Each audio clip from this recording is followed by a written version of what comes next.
Baik, kita mau mulai Bapak Ibu.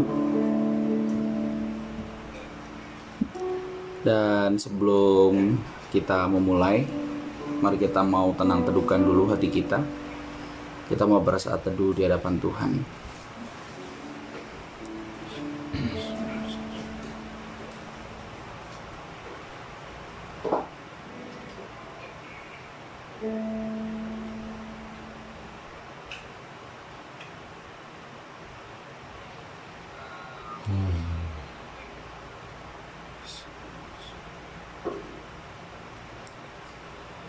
Di hadapan-Mu Allah Tritunggal yang Esa, oleh karena kasih-Mu dan pengorbanan-Mu ya Bapa, Kau utus anak-Mu Tuhan Yesus Kristus Juru Selamat kami.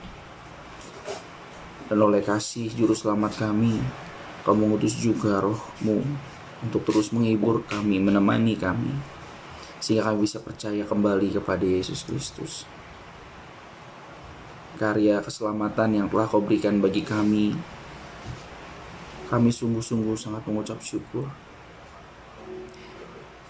Bapa di dalam surga, sebentar kami akan mau memulai ibadah kami yang begitu sulit dengan keadaan yang kami alami saat ini. Dan bukan hanya kami, dan bahkan hampir seluruh dunia ya Tuhan cukup mengalami ini. Kiranya ya Tuhan Kau berikan kami keteguhan hati untuk kami bisa melakukan segala sesuatunya dengan benar. Bapa, kami serahkan Tuhan ibadah kami ke dalam tangan-Mu dengan segala keberadaan kami di rumah kami masing-masing. Tapi kami mau tautkan hati kami bersama ya Bapa di tempat yang jauh ke dalam Tuhan dan di hadapan Tuhan Allah Tritunggal. Terima kasih Bapa, terima kasih ya Tuhan Yesus Kristus Juru Selamat kami. Kami mau mulai ibadah kami serahkan di dalam nama Tuhan Yesus Kristus. Amin. Selamat pagi Bapak Ibu, kita akan mulai, kita mau nyanyikan lagu pertama, Tuhan Yesus Setia ya. Tuhan Yesus setia,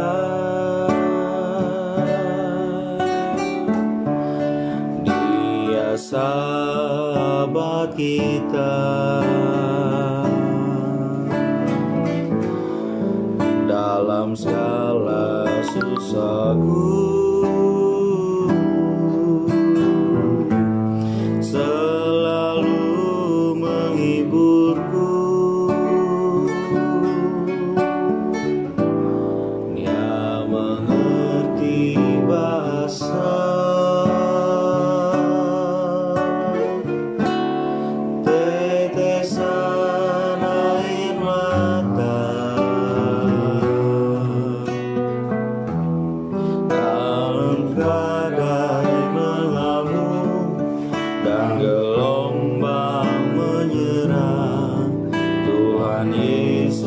setia. Kita naikkan sekali lagi, Tuhan Yesus setia. Tuhan Yesus setia,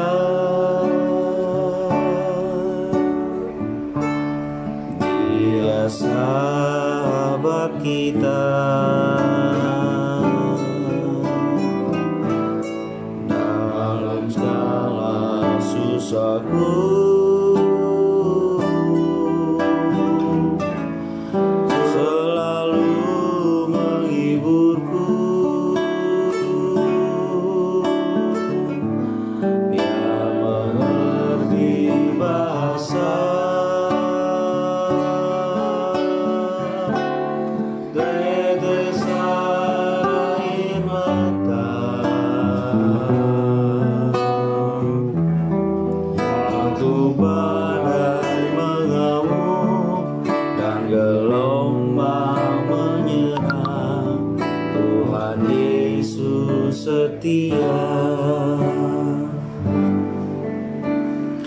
Bapak Ibu, kita percaya bahwa kita mempercayai kepada Allah yang setia, Juru Selamat yang setia, yang gak pernah meninggalkan kita, Tapi bagaimana kita bisa melihat di dalam segala badai, di dalam segala kesulitan,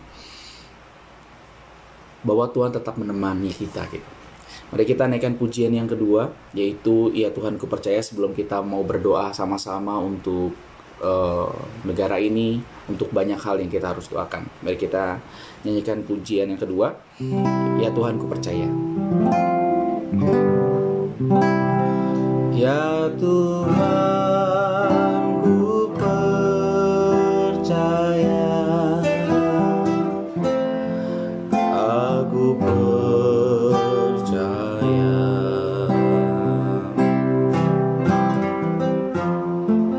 melewati lembah air mata,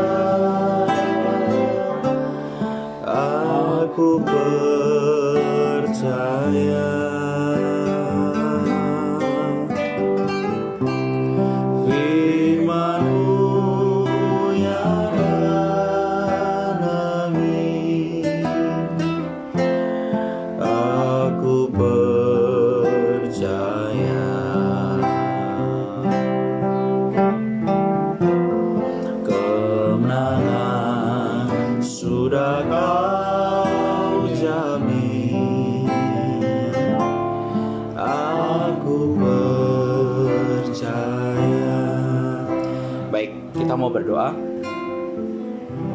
Kita mau berdoa untuk iman kita yang masih Tuhan anugerahkan untuk masih bisa berseru kepada Bapa dan masih bisa percaya kepada Tuhan Yesus Kristus. Dengan segala permasalahan ini, tapi iman kita masih berdiri teguh. Kita berdoa kepada Tuhan untuk mengucap syukur. Bapa di dalam surga, terima kasih ya Tuhan buat anugerah-Mu ya Bapa. Kami percaya Tuhan, berkat yang kami terima itu bukan cuma sekedar lepas daripada sakit penyakit, bukan cuma sekedar kami hidup sukses. Kami percaya ya Tuhan, berkat terutama yang benar di hadapan-Mu adalah kami memiliki iman yang sejati di hadapan Tuhan. Tuhan, kami sangat bersyukur Tuhan. Kami tahu Tuhan bahwa kekristenan atau Allah kami juga adalah Allah yang menderita.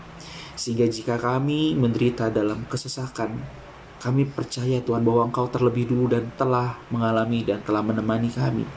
Kami percaya ya Tuhan bahwa segala sesuatunya ini Kau tetapkan bagi kami untuk kami bisa memuliakan nama Tuhan.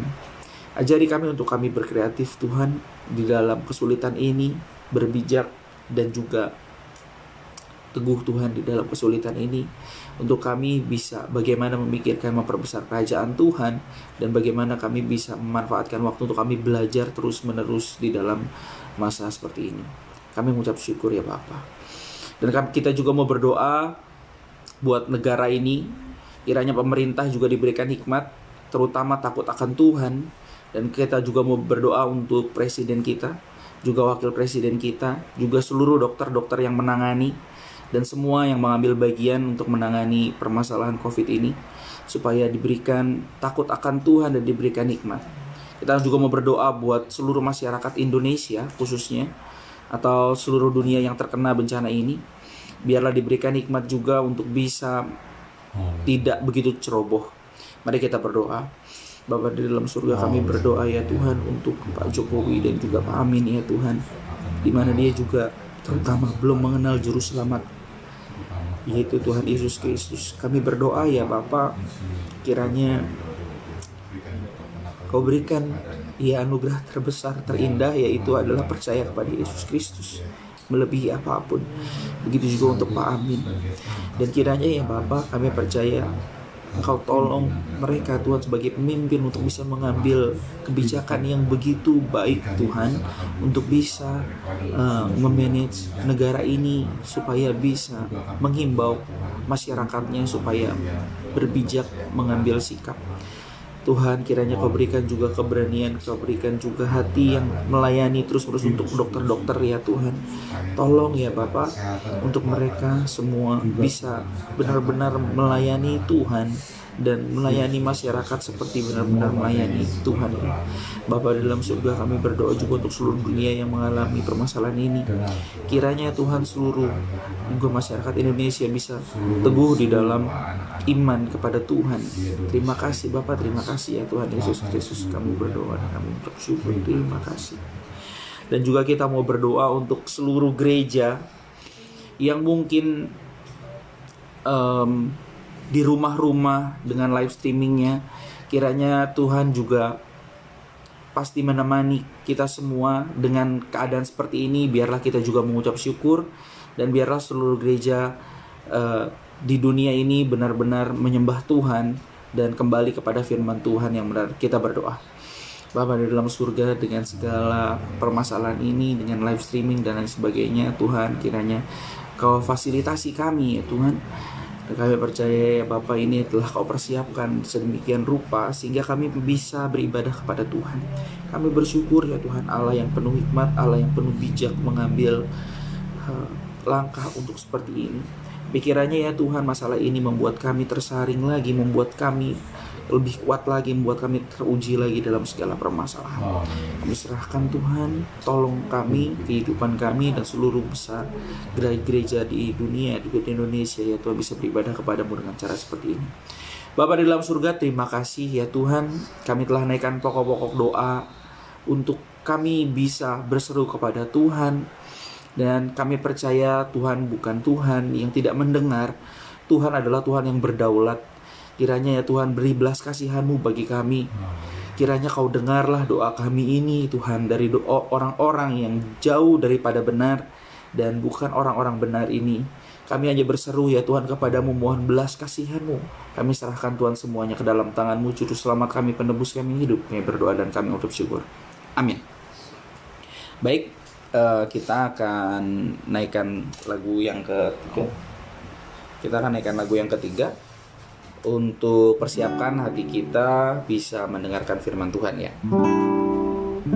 Kita menaikkan pujian Saya Mau Iring Yesus.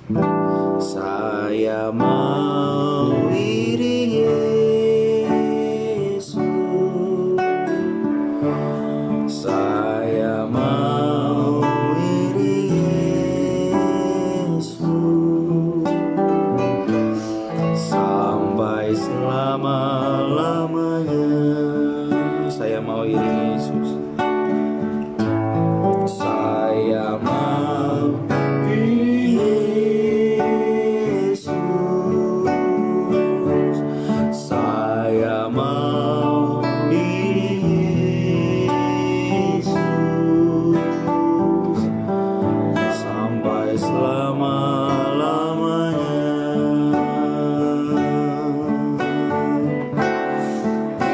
Meskipun saya susah menderita dalam dunia,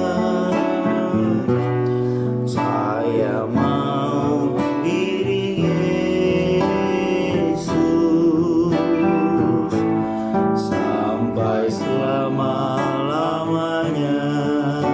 Meskipun ada susah, meskipun ada susah menderita dalam dunia, saya mau iring Yesus sampai selama-lamanya. Baik, kita mau berdoa untuk firman Tuhan. Bapa di dalam surga, terima kasih Tuhan buat anugerah-Mu. Kembali kami mengucap syukur. Sebentar kami mau mendengarkan firman Tuhan atau doktrin yang telah Tuhan percayakan, Tuhan nyatakan bagi kami umat manusia dari zaman ke zaman, sehingga disimpulkan menjadi satu ajaran yang mutlak untuk kekristenan. Tuhan tolong kami untuk kami bisa mengerti. Ada kesedihan atau kegelisahan kami ya Tuhan. Ada banyak orang Kristen yang cuma sekedar Kristen tapi tidak pernah mau tahu dan tidak pernah mau mengerti tentang hal keselamatan daripada Tuhan. Tuhan, Terlebih dulu ampuni kami, dan sebentar kami mau belajar. Persiapkan hati kami, persiapkan pikiran kami untuk kami menerima firman Tuhan, untuk kami menerima ajaran daripada Tuhan. Kami serahkan semuanya ke dalam tangan-Mu, ya Juru Selamat kami, penebus kami hidup. Kami berdoa dan kami mengucap syukur. Amin. Oke, baik Bapak Ibu. Terakhir saya membawakan firman Tuhan di Gebis, itu di Gang Mandor ya, terutama ya pasti ya. Saya ngomong tentang pada saat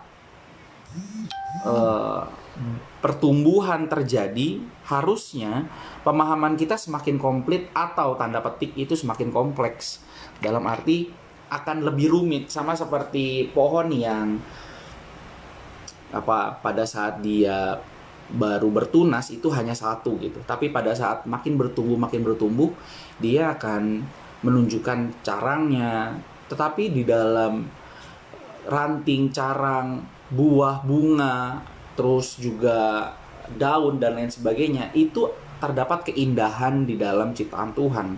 Terdapat keindahan di dalam kesempurnaan pertumbuhan. Nah, maka saya ingin kita semua juga belajar untuk bisa mengerti. Nah, minggu lalu kita belajar juga sama Emon ya untuk apa arti penderitaan. Nah, ini juga sebenarnya ada berhubungan terhadap penderitaan.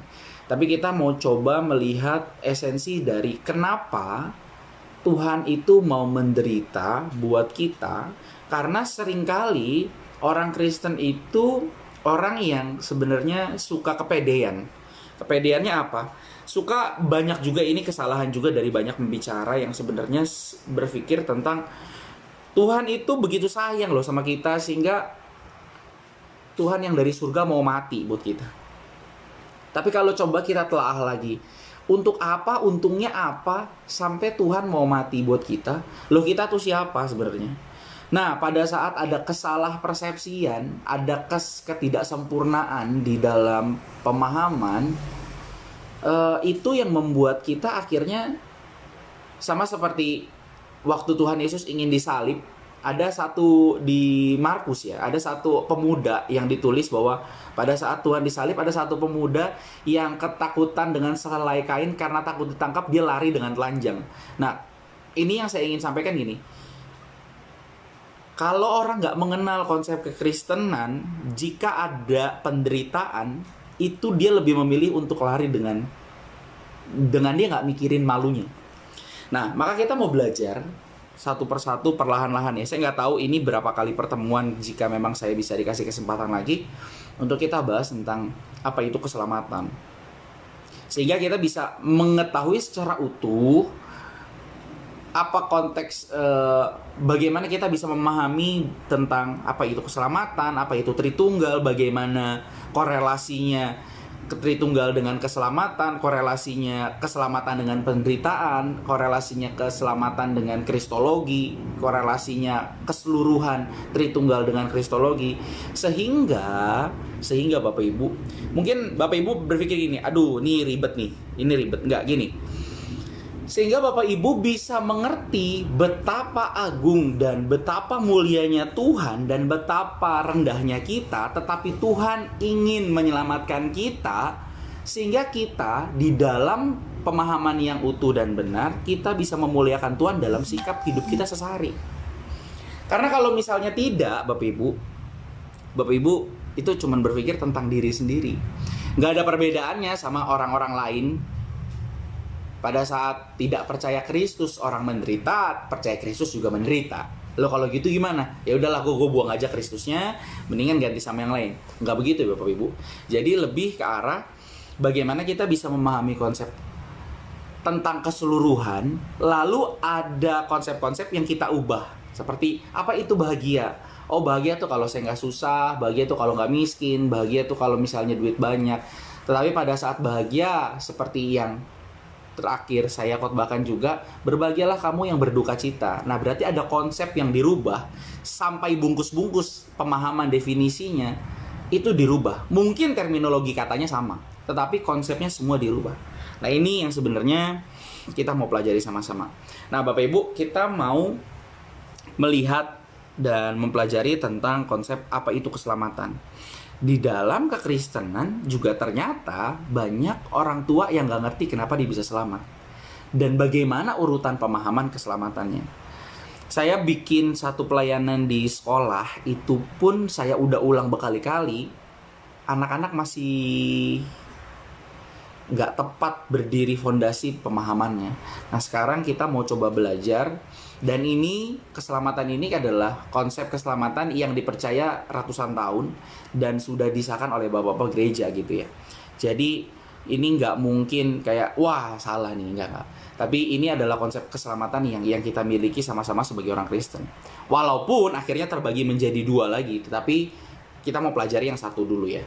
Karena kalau misal terbagi menjadi dua lagi, nanti kita akan coba lihat tesis dan antitesisnya, bagaimana argumentasinya kuat dan ketidakkuatan argumentasi tersebut. Nah sekarang gini Bapak Ibu, kita akan coba mulai. Kenapa kita itu diselamatkan oleh Tuhan? Nah ini yang mesti kita pikirkan, dan bagaimana kita bisa tahu bahwa kita diselamatkan atau sudah diselamatkan oleh Tuhan. Jangan sampai kita cuma berpikir bahwa kita cuma imajinasi kita. Nih dalam dunia filsafat itu Tuhan jadi kebagi menjadi dua Bapak Ibu. Tuhan pencipta sama Tuhan ciptaan. Maksudnya apa? Oh kita meng-create Tuhan itu menurut kita sendiri, terus kita yakini Tuhan yang menurut kita itu menyelamatkan kita. Nah ini yang jadi celaka. Maka sebenarnya kita harus bisa melihat bahwa Tuhan pencipta benar-benar menyelamatkan kita, bukan cuma sekedar by imajinasi kita. Nah sekarang saya tanya balik lagi, kenapa dan gimana caranya kita bisa tahu Tuhan pencipta itu menyelamatkan kita? Ini sebenarnya ada banyak cabangnya ya Bapak Ibu, tentang wahyu umum, wahyu khusus. Itu juga kita mesti pelajari, supaya pada saat kita menerima konsep secara utuh itu kita benar-benar lengkap gitu ya. Jadi nggak cuma sekedar tahu dari satu sisi. Nah kita mesti tahu lebih lengkap. Apa yang membuat Tuhan mau turun dan menyelamatkan itu karena Tuhan ingin kerajaannya ada di dalam dunia. Itu dulu. Maka doa Bapa kami, datanglah kerajaanmu, jadilah kehendakmu di bumi seperti di surga. Konsep awalnya manusia diciptakan menurut peta teladan Allah atau menurut rupa dan gambar Allah, itu sebenarnya ingin menjelaskan di mana Musa waktu itu sedang menulis untuk bangsa Israel pada saat keluarnya Israel dari jajahan Mesir. Nah, tulisan rupa dan gambar Allah itu menjelaskan untuk penjelasan bahwa setiap orang itu punya rupa dan gambar Allah seperti gini Bapak Ibu. Kalau kerajaan itu zaman dulu, apa yang membuat bagaimana seorang raja itu bisa tahu bahwa tanahnya itu adalah milik raja tersebut, atau bagaimana masyarakat bisa tahu bahwa tanah tersebut adalah milik raja A atau raja B. Nah itu caranya dengan mendirikan patung. Sama seperti kita di sekolah gitu ya. Terus ada foto Pak Jokowi, Pak Amin. Oh ya ini tahu berarti ini Presiden Indonesia, di mana ada gambar beliau bahwa ini menunjukkan wilayah teritori Indonesia. Nah begitu juga pada saat itu ditulis.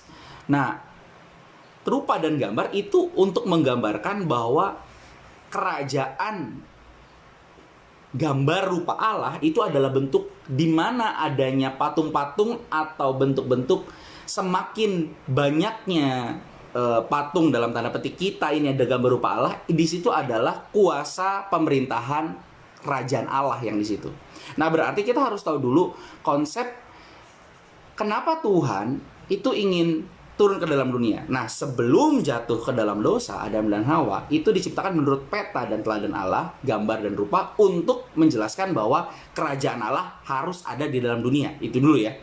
Jadi bukan berarti kita yang seolah-olah wah kita tuh bagus banget ya, terus Tuhan pengen banget nyelamatin kita karena Tuhan tuh sayang banget sama kita. Enggak gitu. Karena kalau kita lihat dari sisi lain, Tuhan tuh gampang banget untuk matiin orang. Bahasanya gitu. Seperti Yunus, terus siapa lagi? Ananias, Safira. Dan itu remeh gitu. Tapi kalau misalnya sampai akhirnya ada beberapa orang yang dibuat spesial sama Tuhan, Nah, itu gimana? Nanti kita akan masuk ke sana ya. Karena masuknya nanti dalam bagaimana kita bisa percaya di dalam Kristus itu sendiri oleh karena Roh Kudus. Tapi kita masuk dulu konsep yang tadi. Nah, pada saat manusia diciptakan, itu adalah menurut peta teladan Allah atau rupa dan gambar Allah, itu menunjukkan bahwa kehadiran Allah, kerajaan Allah, pemerintahan, hukum-hukumnya harus dilaksanakan di mana kita berada. Jadi semakin banyak kita di seluruh dunia, itu menunjukkan bahwa kita harus mengerjakan seperti yang Tuhan kerjakan. Nah, ironisnya setelah diselamatkan, katanya diselamatkan, tetapi kenapa jadi seolah-olah kerajaan kita sendiri yang dibangun di atas nama minta tolong Tuhan untuk mengerjakan hal ini, hal itu. Dan itu ironis. Maka sebenarnya keselamatan yang Tuhan kerjakan itu adalah bentuk pengembalian kerajaan Allah yang harus kita kerjakan. Sama seperti doa dia, datanglah kerajaanmu yang dari atas turun. Nah, konsep eskatologi kita atau bentuk kepercayaan yang kita ambil ini mempengaruhi hidup Bapak Ibu. Kalau Bapak Ibu berpikir tentang ini, udahlah ngapain kerja keras, ntar juga masuk surga. Ngapain di dunia ini, udahlah oncang-oncang kaki aja lah. Nikmatin aja hidup, ntar juga masuk surga. Itu eskatologi yang ngaco Bapak Ibu.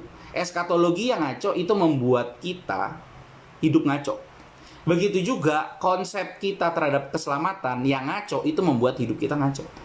Maka kita mesti sama-sama belajar satu persatu supaya kita bisa ngerti dan menunjukkan hidup dan kualitas yang benar.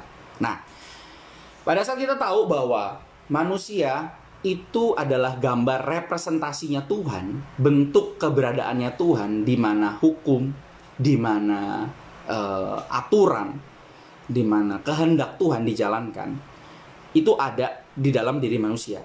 Nah, tetapi manusia jatuh dalam dosa.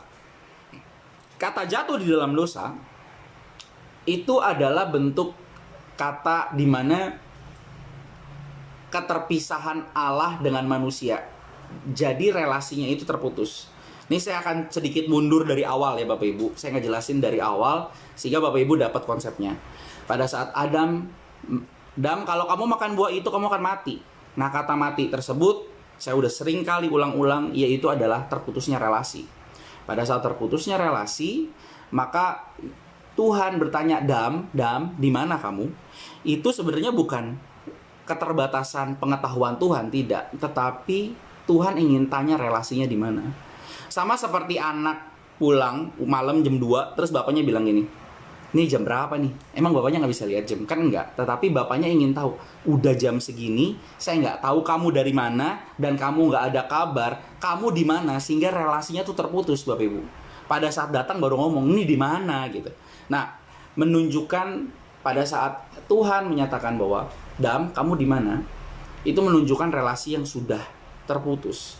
Nah, pada saat manusia jatuh dalam dosa, itu total manusia tidak ada yang bisa mengenal Allah dan manusia hanya memikirkan dirinya sendiri, sehingga apa yang dipikirkan manusia itu hanya tentang dirinya sendiri. Contoh, pada saat dia tahu dia telanjang, dia ngambil daun ara untuk menutupi badannya.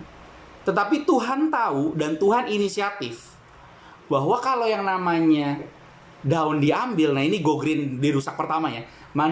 Manusia yang rusak tanaman pertama, kalau misalnya dipakein buat baju, ini daun kering, ya ntar dipakai lagi, ini tanaman akan hancur terus menerus gitu.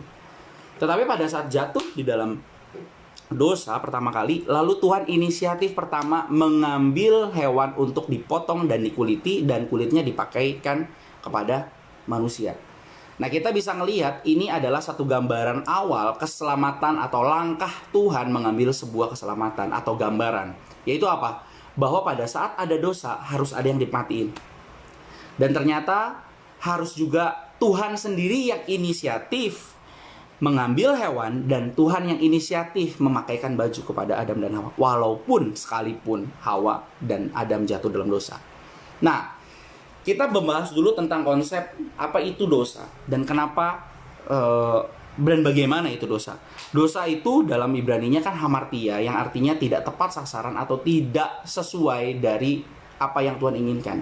Kita melihat dalam perjanjian lama Bapak Ibu, bahwa Tuhan itu sangat presisi. Presisi itu sangat detail Jika kurang sedikit dia nggak mau. Contohnya kayak misalnya Nuh ya, bikin bahtera dengan detail gitu. Terus apalagi ya, detailnya Tuhan banyak lah ya. Kayak misalnya Gideon minta tolong memberikan tanda ini itu, tuh Tuhan detail ngasih tahu sesuai yang Gideon mau dalam tanda petik.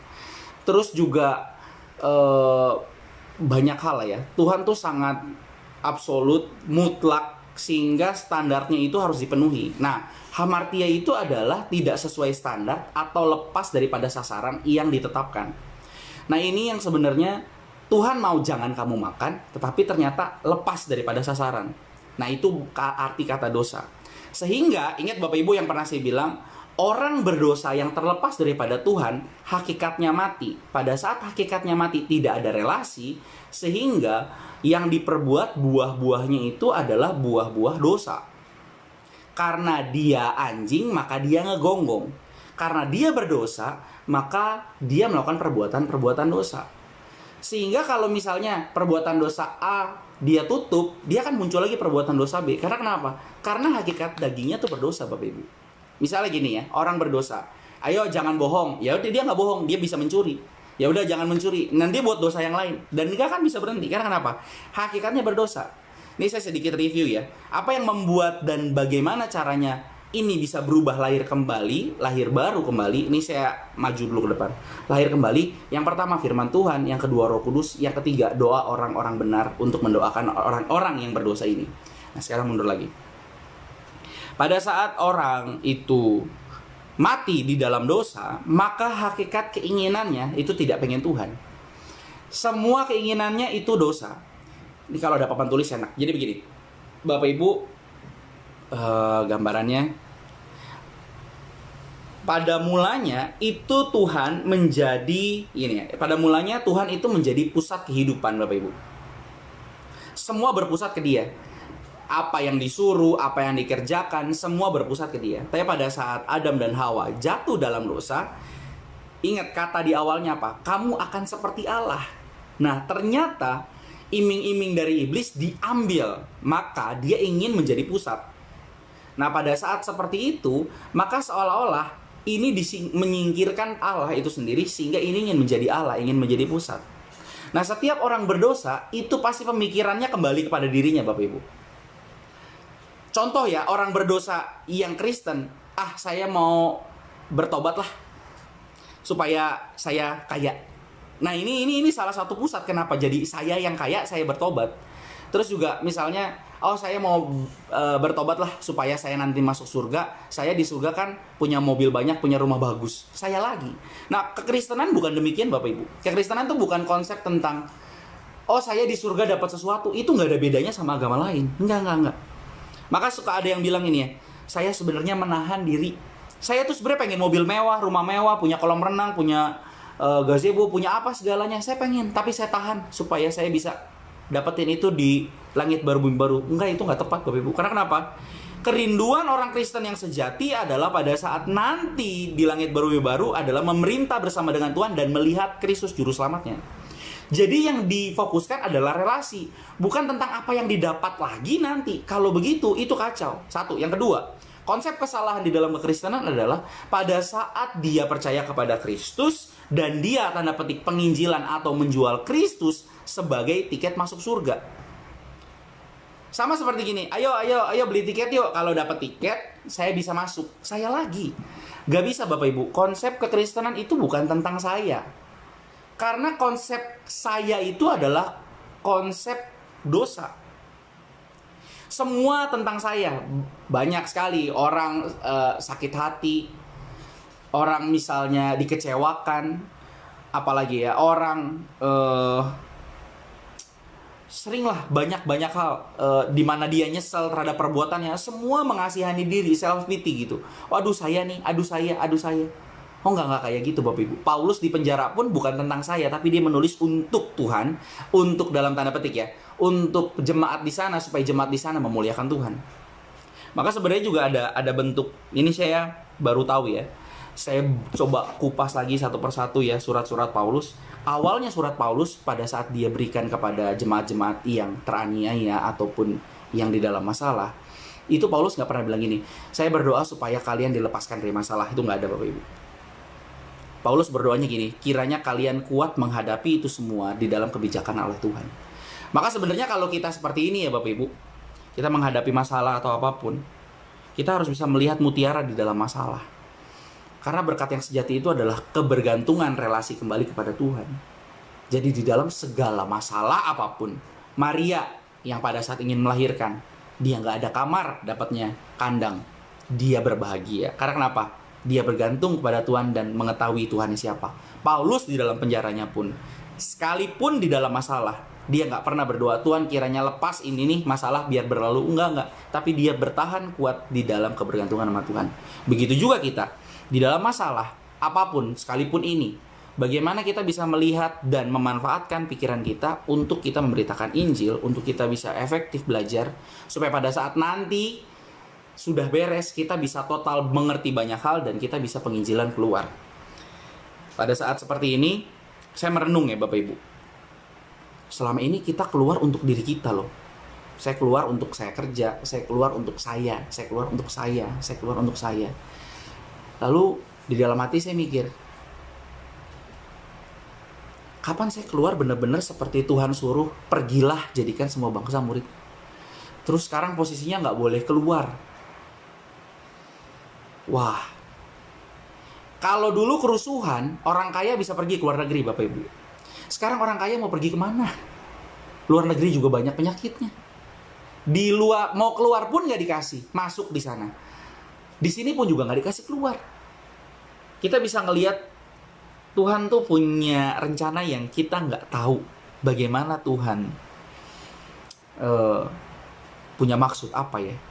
Tapi ada perenungan-perenungan yang sebenarnya kita bisa renungkan sama-sama. Yaitu, selama ini kita keluar buat apa? Yang kedua, apakah kita sudah memberitakan Injil untuk keluar? Ada batasnya ternyata sekarang Bapak Ibu. Ada kerinduan mungkin dalam hati untuk kita ibadah. Ibadah pun online kita ngomel. Nah, suka ada meme ya di grup. Ibadah online ngomel. Pas lagi ibadah di gereja kita online. Nah, itu juga ngaco kan sebenarnya. Iya. Tapi kita mungkin ini waktu Tuhan yang tepat. Waktu yang Tuhan kasih yang tepat untuk kita merenung, untuk kita berpikir, untuk kita baca firman, untuk kita mengerti kita tuh sekarang mau ngapain dan begitu rentannya kita. Punya duit banyak Bapak Ibu gini ya. Bapak Ibu punya duit banyak seperti apa deh kalau emang Tuhan bikin tuh Bapak Ibu sakit deh. Bener. Mau sebanyak apapun punya triliunan juga habis Bapak Ibu. Kita bisa ngeliat dalam kejadian Ayub lah ya. Itu habis. Lulu lantah. Kita tuh bener-bener rentan Bapak Ibu. Tapi kalau kita bisa mengambil bagian untuk kita memperbesar kerajaan Allah, sekalipun di dalam penderitaan, wah itu luar biasa ya Bapak Ibu. Nah makanya kita coba renungkan di dalam masalah ini. Kalau orang berdosa, nah ini dia Bapak Ibu. Kalau orang yang belum diselamatkan, kalau orang berdosa, itu pasti ngasihanin diri. Dia cuma mikirin dirinya. Aduh, stres dah. Di rumah mulu ngapain ya? No, jangan mikirin diri. Pikirin apa yang Tuhan mau untuk kita pikirin. Pikirin kira-kira kita ngerjain apa. Pikirin selama ini tuh kita keluar ngapain. Jangan mikir, aduh sedih lah. Udah gak bisa jalan-jalan lagi. Jalan-jalan buat diri sendiri. Terus kalau misalnya ini udah berlalu, kita jalan-jalan lagi. Tuhannya di mana Bapak Ibu? Terus ini yang saya kasih tahu, ini hal yang signifikan ya Bapak Ibu. Jangan sampai Bapak Ibu. Jangan sampai itu salah satu bukti bahwa Bapak Ibu memang tidak menerima Kristus dan tidak diselamatkan Tuhan. Kenapa? Karena cuma mikirin diri sendiri. Nah, ini perbedaannya. Orang yang berdosa itu semua tentang dirinya Bapak Ibu. Tentang saya ingin jadi Allah. Bahkan Tuhan pun disuruh, Tuhan tolong saya dong, Tuhan tolong saya dong. Tapi nggak pernah berpikir tentang Tuhan apa yang harus saya kerjakan. Semua tentang diri saya. Nah pada saat berdosa dan manusia itu menolak Allah, Tuhan inisiatif. Nah ini patokannya. Tuhan inisiatif mengambil tindakan untuk menyelamatkan. Nah pada saat manusia berdosa total, menginginkan dirinya sendiri, lalu saya loncat ke perjanjian baru. Tuhan di malam hari di Yohanes 3, Nikodemus menghampiri Tuhan lalu bertanya, ini pasti dari Allah, kalau nggak bisa. Lalu Tuhan bilang apa? Kalau orang nggak lahir kembali, dia nggak bisa ngelihat kerajaan Allah. Nah, kalau kita bilang dari karismatik atau dari Pentakosta ya, itu istilah yang tepat sering kita gunakan adalah lahir baru. Lahir baru adalah bentuk usaha yang Tuhan kerjakan di dalam anugerah Tuhan, di dalam anugerah Roh Kudus yang Tuhan berikan dalam diri kita. Nah, maka ada yang namanya, kayak Om Arnold pernah kutip juga ya, yang Martin Luther keluarin, yaitu tentang sola gratia, sola fide, sola scriptura. Nah, ini adalah bagian di dalam bentuk keselamatan. Walaupun memang lebih rumit lagi, tapi saya masukin ke dalam keselamatan itu. Apa itu? Begini, Bapak Ibu. Pada saat, kalau kita bilang dari karismatik, pada saat manusia itu pada saat manusia mati di dalam dosa dan tidak menginginkan Allah, lalu Allah dengan anugerahnya menganugerahkan kepada kita iman, menganugerahkan kepada kita Roh Kudus untuk membuat kita lahir kembali. Karena begini, kita mesti tahu mana dulu ya Bapak Ibu. Agustinus menyatakan pada saat saya berdoa, saya mencari Tuhan di luar, ternyata Tuhan sudah ada di dalam. Nah, yang membuat kita berdoa itu adalah Roh Kudus. Berarti Roh Kudus, anugerah Tuhan diturunkan kepada kita terlebih dulu melampaui respon kita. Sama seperti anak lahir, sebelum kita sadar kita udah lahir dulu Bapak Ibu. Kapan terakhir, apakah Bapak Ibu tahu dokter yang ngambil Bapak Ibu keluar dari rahim? Enggak kan? Entah titik mana ada sadar, oh ya saya hidup nih. Tapi kan waktu pas oe-oe ngedot itu enggak tahu. Berarti ada anugerah dulu, baru kita ada kesadaran. Nah, ini dia. Anugerah melampaui respon, melampaui kesadaran daripada apa yang kita terima. Nah, jadi begini. Roh Kudus itu menyadarkan kita, membuat kita sadar akan dosa, sehingga kita bisa tahu apa itu yang kudus, apa itu Tuhan, dan siapa itu Tuhan. Nah, karena demikian, pada saat kita mati, dianugerahkan Roh Kudus kepada kita, sehingga kita bisa sadar, sehingga kita bisa Roh Kudus, roh kebenaran, kita kotor, ada yang kudus, barulah kita bisa sadar, oh saya kotor. Gini, gimana jelasinnya? Kalau orang berdosa, itu nggak akan pernah pusing Bu sama Bapak Ibu. Oh, nggak akan pernah pusing sama yang namanya dosa. Oh, saya buat dosa, yaitu kehidupan saya. Orang selingkuh, dia nggak ada tuh guilty feeling atau hati nurani yang gini, aduh gue buat dosa nih. Nggak ada, selingkuh mah selingkuh aja. Bodoh amat. Karena dia ngerasa dia hidup di situ. Dia mabuk, ya mabuk aja, bodoh amat. Dia nggak ngerasa bahwa itu salah. Tetapi pada saat ada yang kudus di dalam diri dia, sehingga pada saat dia melakukan itu, dia langsung berpikir, aduh, gue berdosa ya. Nah, ini adalah ciri-ciri orang yang telah diselamatkan dan ada Roh Kudus di dalam dirinya. Karena kenapa? Dia tahu dia nggak kudus, tetapi ada yang kudus dalam dirinya mendorong dia untuk dia nggak mau melakukan perbuatan-perbuatan dosa lagi. Nah, Roh Kudus itu dianugerahkan kepada kita, menganugerahkan iman kepada kita, sehingga kita tidak nyaman di dalam perbuatan dosa. Sama seperti hakikat yang diubah. Seperti tadi ya, hakikat yang berubah dari dosa jadi tidak. Bukan berarti karena kita, ini sering ya Bapak Ibu saya omongin, ikan dinamakan ikan itu bukan karena kita berenang kita jadi ikan, tetapi karena kita ikan kita berenang. Maka karena kita tahu kita berbuat dosa, terus ada Roh Kudus dalam diri kita, kita nggak nyaman, sehingga itu adalah bukti bahwa ada yang kudus dalam diri kita. Nah, pada saat ada yang kudus dalam diri kita, kita terus-menerus berusaha semaksimal mungkin untuk kita tidak melakukan dosa lagi. Karena kenapa? Karena kita nggak nyaman. Nah, keselamatan yang kita terima Dan keselamatan, konsep keselamatan di dalam kekristenan itu adalah konsep yang begini Bapak Ibu. Bahwa kita bisa percaya di dalam Roh Kudus, dan di dalam Roh Kudus, di dalam Kristus kita juga bisa percaya kepada Kristus itu sendiri. Begini. Pada saat Tuhan bertanya kepada Petrus, menurut kamu aku siapa? Petrus bilang kamu Mesias, anak Allah yang hidup. Terus Tuhan bilang ini, berbahagialah kamu karena bukan kamu yang menyatakan tetapi Roh Allah. Berarti Roh Allah dulu yang mengerjakan sehingga kita bisa percaya. Nah, konsep ini adalah konsep Tuhan yang mengerjakan baru kita bisa. Bukan berarti gini Bapak Ibu. Saya usaha, saya bisa. Nggak bisa kayak gitu. Mau seusaha bagaimanapun nggak akan bisa kalau misal Bapak Ibu nggak digerakkan oleh Roh Kudus. Itu penting. Karena kenapa? Begini Bapak Ibu. Konsep ini konsep yang harus dipahami secara menyeluruh pada orang Kristen. Karena banyak sekali orang Kristen yang berpikir sama seperti agama lain. Seperti kayak ada wadah. Gini ya Bapak Ibu. Nih seperti wadah nih. Wadah. Seolah-olah tuh orang Kristen tuh sama. Kalau orang agama-agama lain kan gini. Melakukan perbuatan dosa, terus buat pahala, buat dosa, buat pahala, buat dosa, masukin terus buat pahala, nih kantong, buat dosa, buat pahala. Setelah udah penuh nanti ditimbang, mana yang lebih banyak itu yang menang. Misalnya buat dosanya lebih banyak ya dia masuk neraka, tapi buat pahalanya lebih banyak dia masuk surga. Kekristenan gak gitu Bapak Ibu. Kekristenan bukan bicara tentang apa yang masuk itu mempengaruhi ini, tetapi ini keluar itu yang gini. Jadi gini, dosa masuk ini berubah kan, pahala masuk ini berubah. Tetapi kekristenan bukan tentang apa yang masuk, tapi tentang apa yang keluar.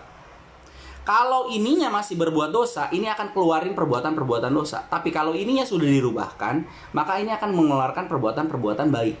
Maka keselamatan itu adalah tindakan Allah, usaha Allah secara apa ya bahasanya ya? Usaha Allah secara menyeluruh dalam karya Tritunggal Allah, karya penebusan Allah di dalam Allah Bapa, Allah Anak, Allah Roh Kudus, itu ngerubah kita dari yang berdosa sehingga tidak berdosa, lalu kita bisa mengeluarkan perbuatan-perbuatan baik. Kalau di dalam Roma kita buka deh, Roma 12.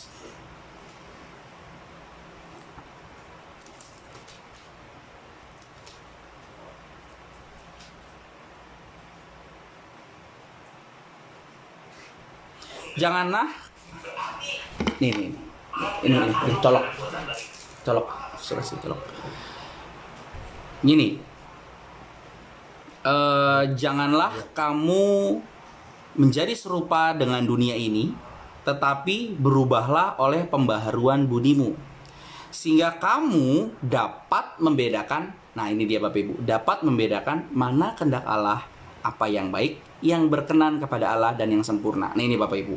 Kenapa saya kutip ini? Karena gini, orang itu kalau belum diselamatkan dia nggak akan bisa mengerti, nggak akan bisa membedakan apa yang berkenan dan yang sempurna di hadapan Allah. Nggak bisa membedakan mana kehendak Allah. Yang dia pikir tentang diri dia lagi, bukan berpikir tentang apa kehendak Allah. Pada saat diubahkan lahir baru oleh anugerah Tuhan, dibarukan, tadinya berdosa menjadi dibenarkan oleh Tuhan, sehingga kita bisa membedakan mana kehendak Allah, apa yang baik, yang berkenan, dan yang sempurna. Kalau misal belum diubahkan, itu nggak akan bisa mengetahui apa kehendak Allah, apa yang baik, yang berkenan, dan yang sempurna. Sehingga Bapak Ibu begini, kita nggak bisa menggunakan analogi, kamu udah diselamatkan, ayo kita berusaha semaksimal mungkin supaya kita, gini, ayo Tuhan udah mati buat kita, karena Tuhan udah mati buat kita, maka kita harus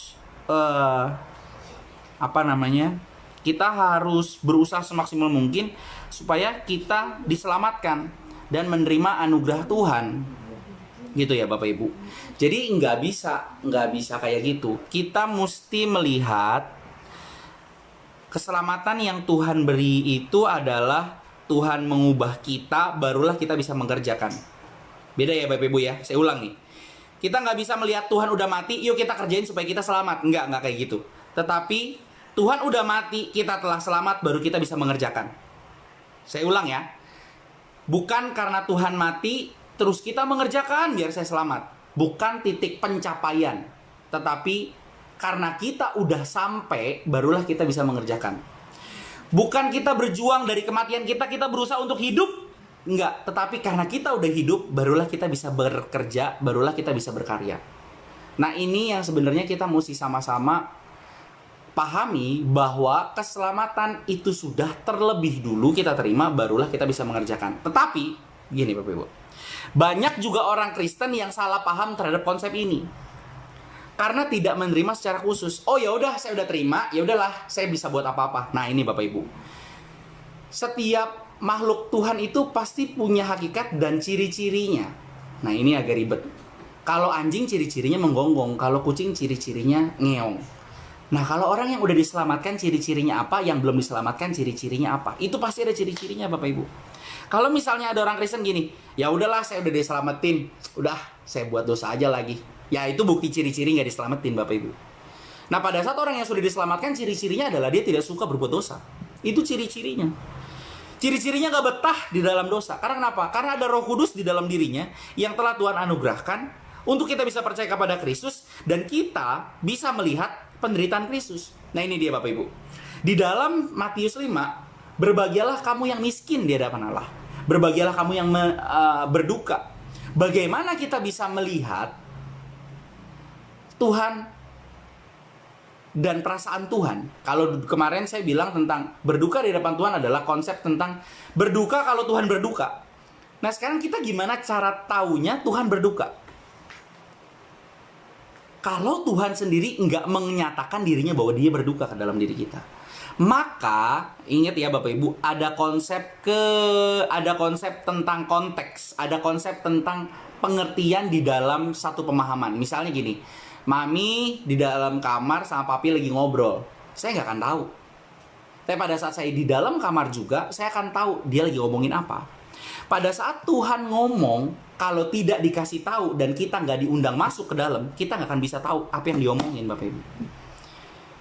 Bagaimana kita bisa berbahagia miskin di hadapan Allah kalau tidak ada yang maha kaya ada dalam diri kita? Kita kan ngerasa kaya aja. Karena kenapa? Oh iya, saya ngerasa saya kaya kok, saya bisa beli apapun. Dan dia nggak pernah ngerti tentang arti miskin di hadapan Allah. Dia nggak akan pernah ngerti apa arti miskin rohani di hadapan Allah. Karena kenapa? Dia ngerasa kaya. Dan itu adalah ketotalan miskin rohani. Karena kenapa? Dia nggak ngerasa bahwa dia itu adalah orang miskin. Nah pada saat ada yang kudus, yang maha kaya ada dalam diri kita, menyatakan pada diri kita, sehingga kita terbuka mata kita, lalu kita bisa melihat betapa miskinnya kita. Nah ini dia, sama halnya seperti pada saat Tuhan menyatakan diri kepada kita sehingga kita bisa mengerti konsep penderitaan perasaan Tuhan. Sehingga Paulus menyatakan kita harus serupa dalam kematiannya. Kita harus menderita di dalam dia. Kita harus pikul salib. Kalau orang yang nggak pernah menerima Roh Kudus, roh kebenaran, itu nggak akan bisa mengerti konsep ini. Karena kenapa? Karena dia nggak akan pernah bisa tahu dan memahami. Karena yang mengalami itu nggak menyatakan kepada diri dia. Kayak misalnya saya nih, saya misalnya kecelakaan. Saya nggak ngomong sama siapa-siapa, nggak akan ada yang bisa tahu. Tapi kalau saya ngomong, saya kemarin menderita karena kecelakaan. Akhirnya ada yang tahu. Karena tahu, bisa datang kepada saya, dan akhirnya bisa melihat penderitaan saya. Sehingga kalau dia menderita, dia bisa tahu, oh iya, si Dennis juga menderita kok, sama kayak gue nggak sendiri menderita. Nah konsep ini, Tuhan itu udah mati buat kita, Roh Kudus diutus Tuhan untuk kita, sehingga Roh Kudus menggerakkan kita, dan kita bisa melihat, diundang masuk ke dalam penderitaan Tuhan, dan kita bisa mengambil bagian dalam penderitaan Tuhan. Nah ciri-ciri orang yang menerima Roh Kudus adalah berani memberitakan Injil dan siap menderita. Contohnya Paulus dan Petrus. Itu di dalam sejarahnya pun Petrus mati disalib, terbalik ya Petrus, dan dia nggak takut tuh menderita. Ya mungkin ada kegentaran ya, tetapi ada keberanian yang begitu besar. Seperti Filipus yang dipenuhi oleh Roh Kudus, dia berani memberitakan Injil. Terus juga Petrus dipenuhi Roh Kudus dia berani memberitakan Injil. Nah, bukan berarti dipenuhi Roh Kudus jadi melakukan perbuatan-perbuatan aneh yang sebenarnya cuman berhenti di situ tapi nggak memberitakan Injil.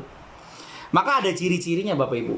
Orang yang dipenuhi oleh Roh Kudus, orang yang menerima Roh Kudus, ciri-cirinya memberitakan Injil, ciri-cirinya adalah orang nggak suka sama dosa, ciri-cirinya juga orang itu mau belajar firman Tuhan, suka terhadap firman Tuhan, seperti Maria yang duduk di kaki Tuhan mendengarkan firman.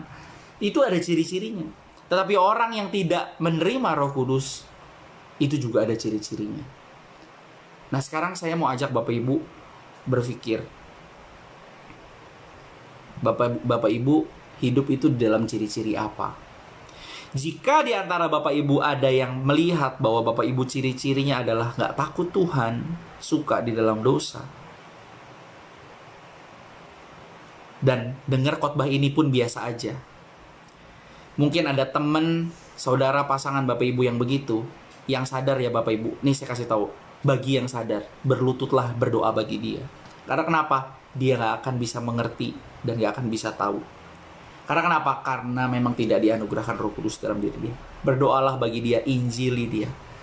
Kiranya momen Kairos ada dalam dirinya untuk diselamatkan oleh Tuhan. Karena jika tidak, Bapak Ibu, salah satu ciri orang yang dipenuhi Roh Kudus adalah tidak suka dan tidak betah ngelihat orang nggak diselamatin. Dia akan galau. Kenapa? Karena Tuhan juga galau ngelihat orang yang belum menerimanya. Maka kita nggak akan terus digocoh sama Roh Kudus untuk terus memberitakan Injil. Sekarang kalau kita lihat ya, seringkali di gereja-gereja ngomongin tentang Roh Kudus tapi nggak ada ngomongin tentang penginjilan ya. Kita ngomongin tentang kesaksian hidup kita yang begitu menikmati kekayaan, kemakmuran, tapi nggak ada kesaksian tentang bagaimana saya memberitakan Injil, saya tersiksa atau saya tertolak. Nggak ada Bapak Ibu. Harusnya kita berduka Bapak Ibu, sebagaimana Tuhan berduka. Kita nggak pernah menyaksikan bagaimana Tuhan menemani kita di dalam pemberitaan Injil, tapi kita menyaksikan tentang berkat-berkatnya doang gitu. Identik sekali seolah-olah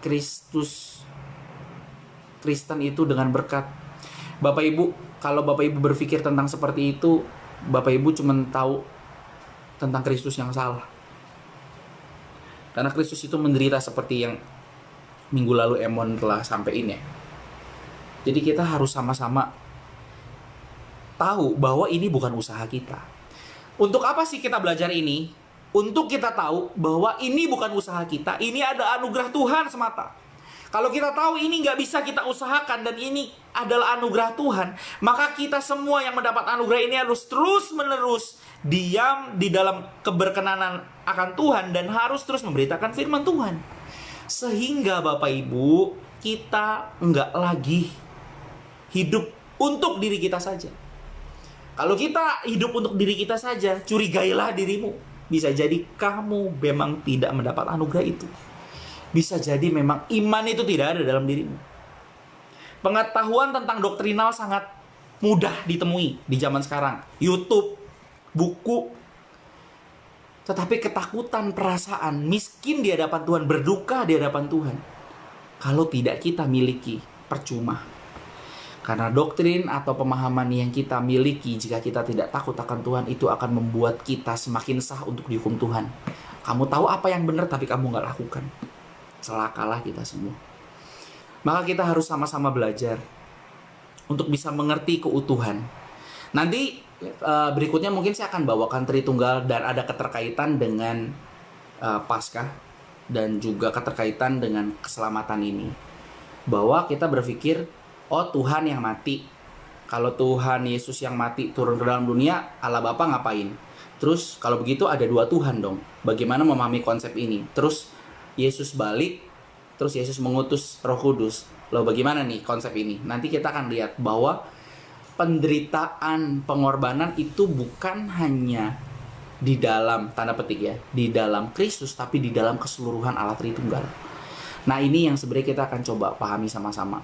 Kalau kita tahu di dalam keselamatan ada pengorbanan Allah yang begitu agung, di dalam keselamatan ada keterpisahan Allah Anak dan Allah Bapa, masakah kita masih mau melakukan perbuatan-perbuatan dosa yang mendukakan terus hati Tuhan dan tidak menganggap penderitaan ini adalah hal terbesar di dalam dunia, di dalam sejarah? Wah, dosanya kita double deh.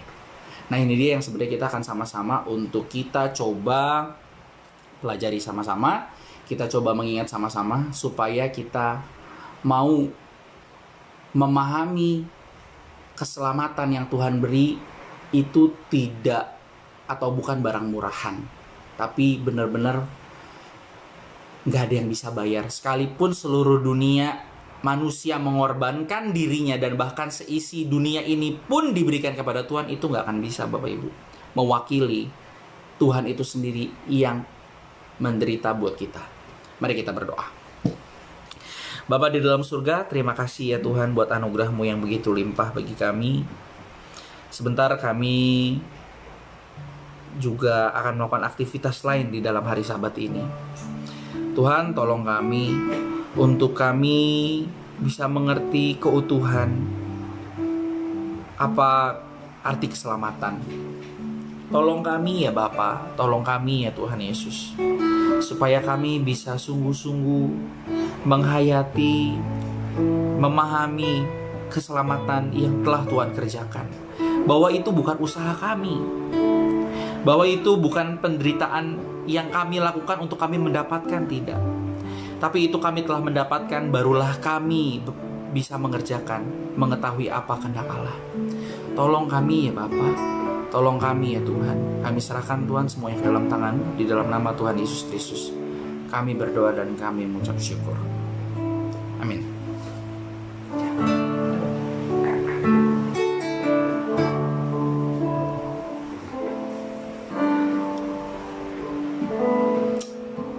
Puji Tuhan, saudara-saudara, kita sudah mendengarkan firman Tuhan. Apa artinya keselamatan? Tidak berfokus kepada diri kita. Saudara-saudara, untuk tanggal Paskah besok, Jumat Agung, kita akan sama-sama mengadakan perjamuan suci di rumah masing-masing. Nanti saudara sediakan, ya bisa kalau ada anggur, wine di rumah boleh sedikit ya, sama roti saudara sediakan sendiri ya. Kalau misalnya saudara sekeluarga, boleh ayah atau bapak memberikan kepada anak-anak dan istri ya. Tapi kalau misalnya saudara sendiri, saudara, kita sama-sama kita adakan perjamuan kudus. Saya tetap di sini, kita tetap ikutin aturan pemerintah, tapi kita adakan perjamuan suci pada Jumat besok. Sediakanlah ya roti dan anggur. Kalau tidak ada Fanta Grape nggak apa-apa ya.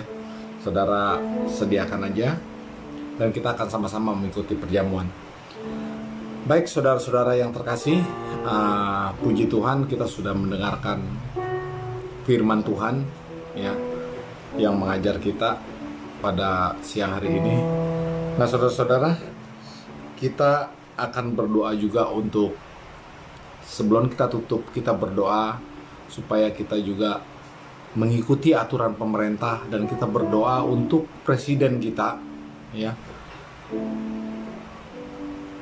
yang banyak sekali hendak menjatuhkan dia ya, supaya Tuhan berikan dia kekuatan dan hikmat kebijaksanaan dan rasa takut akan Tuhan ya, supaya dia dapat mengatasi badai yang datang pada negara Republik Indonesia, negara tercinta kita ini.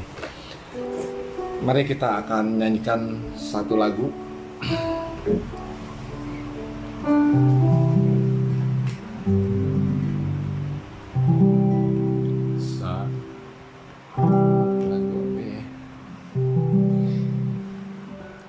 Bapa,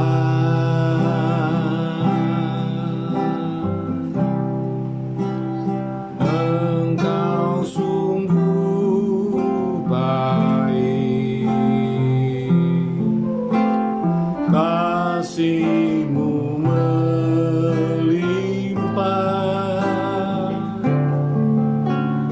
di hidupku.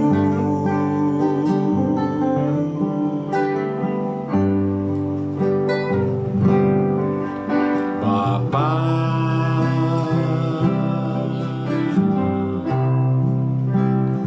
ku berterima kasih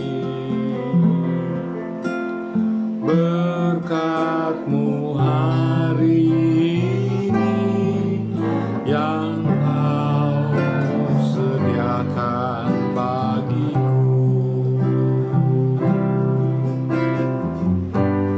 Ku naikkan syukurku buat hari yang Kau beri. Tak habis-habisnya kasih dan rahmat-Mu.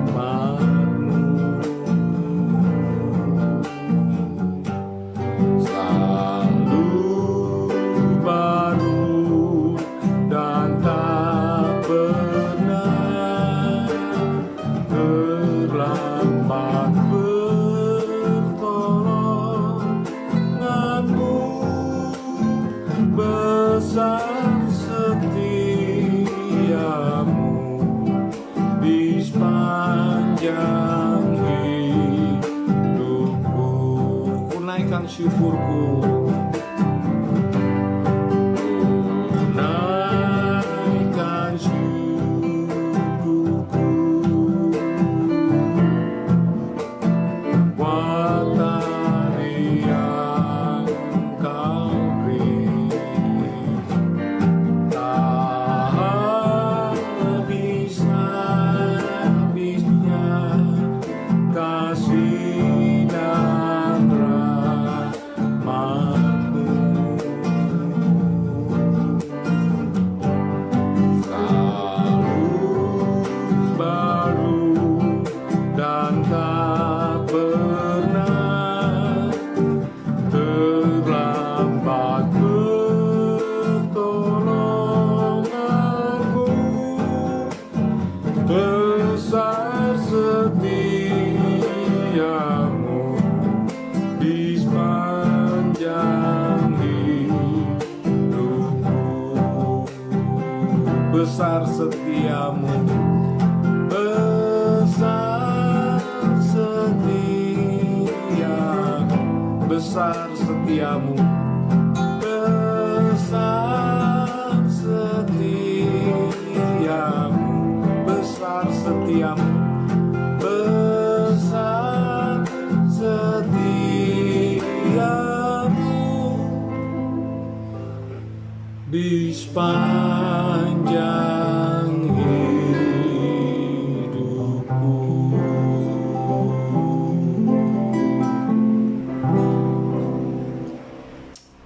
Bapa di dalam sorga, terima kasih jikalau pada hari ini kami masih boleh berbakti bersama-sama meskipun di rumah kami masing-masing, tapi kami boleh mempermuliakan dan membesarkan nama-Mu, dan kami juga boleh mendengarkan sebagian daripada firman-Mu yang disampaikan oleh hamba-Mu. Biarlah firman-Mu memberikan pengertian kepada kami semua, supaya kami jangan salah berpikir, jangan salah Tuhan menafsirkan bahwa Engkau Allah yang seperti apa yang kami pikirkan, tetapi Engkau adalah Allah pencipta kami, pencipta alam semesta yang mau turun dan mau datang menjadi daging Tuhan untuk menyelamatkan dan menebus dosa kami. Terima kasih Tuhan, Engkau begitu baik bagi kami Tuhan. Engkau perhatikan kehidupan kami di saat kami mengalami musibah di Indonesia ini, bahkan di seluruh dunia mengalami musibah corona ini Tuhan. Tetapi Engkau tetap memelihara kami Tuhan. Kami bersyukur Tuhan buat semua pemeliharaan-Mu yang ajaib dan heran Tuhan kepada kami. Terpujilah namamu untuk selama-lamanya. Kami berdoa untuk pimpinan kami yang memimpin negeri ini, Bapak Presiden Joko Widodo. Tuhan, berikan hikmat dan akal budi Tuhan, di mana banyak yang hendak menjatuhkan beliau Tuhan, tetapi mari berikan kekuatan, kesehatan kepada beliau Tuhan, supaya dia boleh Tuhan cakap dalam menangani Tuhan semuanya persoalan-persoalan di bumi Indonesia ini Tuhan, baik persoalan-persoalan sakit, penyakit Tuhan, wabah yang melanda juga Tuhan, dapat mengatasi musuh-musuhnya yang hendak menjatuhkan dia Tuhan. Terima kasih Tuhan. Berikan juga kepada pembantu-pembantunya hikmat dan akal budi, rasa takut akan Engkau Tuhan, baik dari yang tertinggi maupun sampai yang paling rendah Tuhan. Engkau mau berikan rasa takut akan Engkau.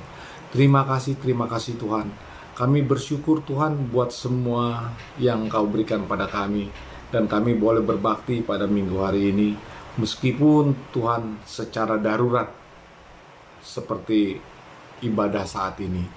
Tetapi kami bersyukur Tuhan, kami memuji dan membesarkan namamu Bapa di dalam sorga. Inilah domba-dombamu Tuhan, hamba serahkan kembali ke dalam tanganmu, ke dalam tangan pemeliharaanmu Tuhan.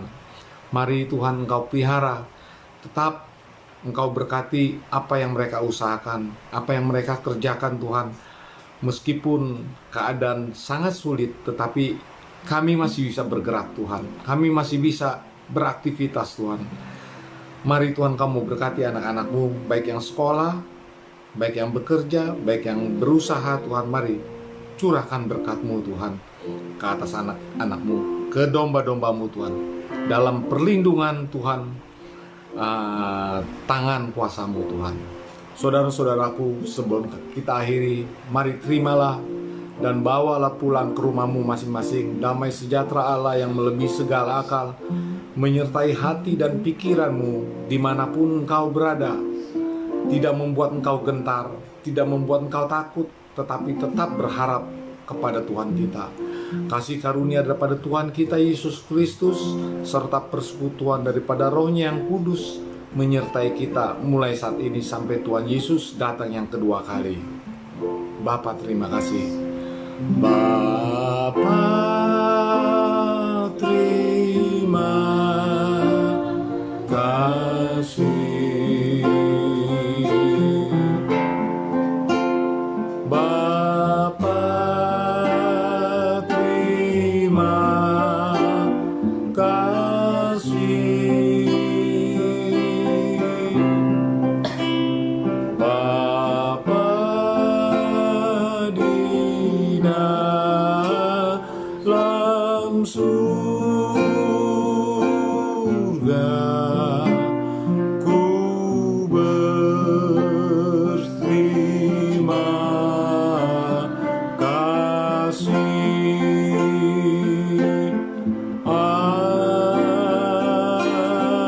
Amin. Tuhan memberkati saudara-saudara semua. Tetap sehat dan tetap kuat.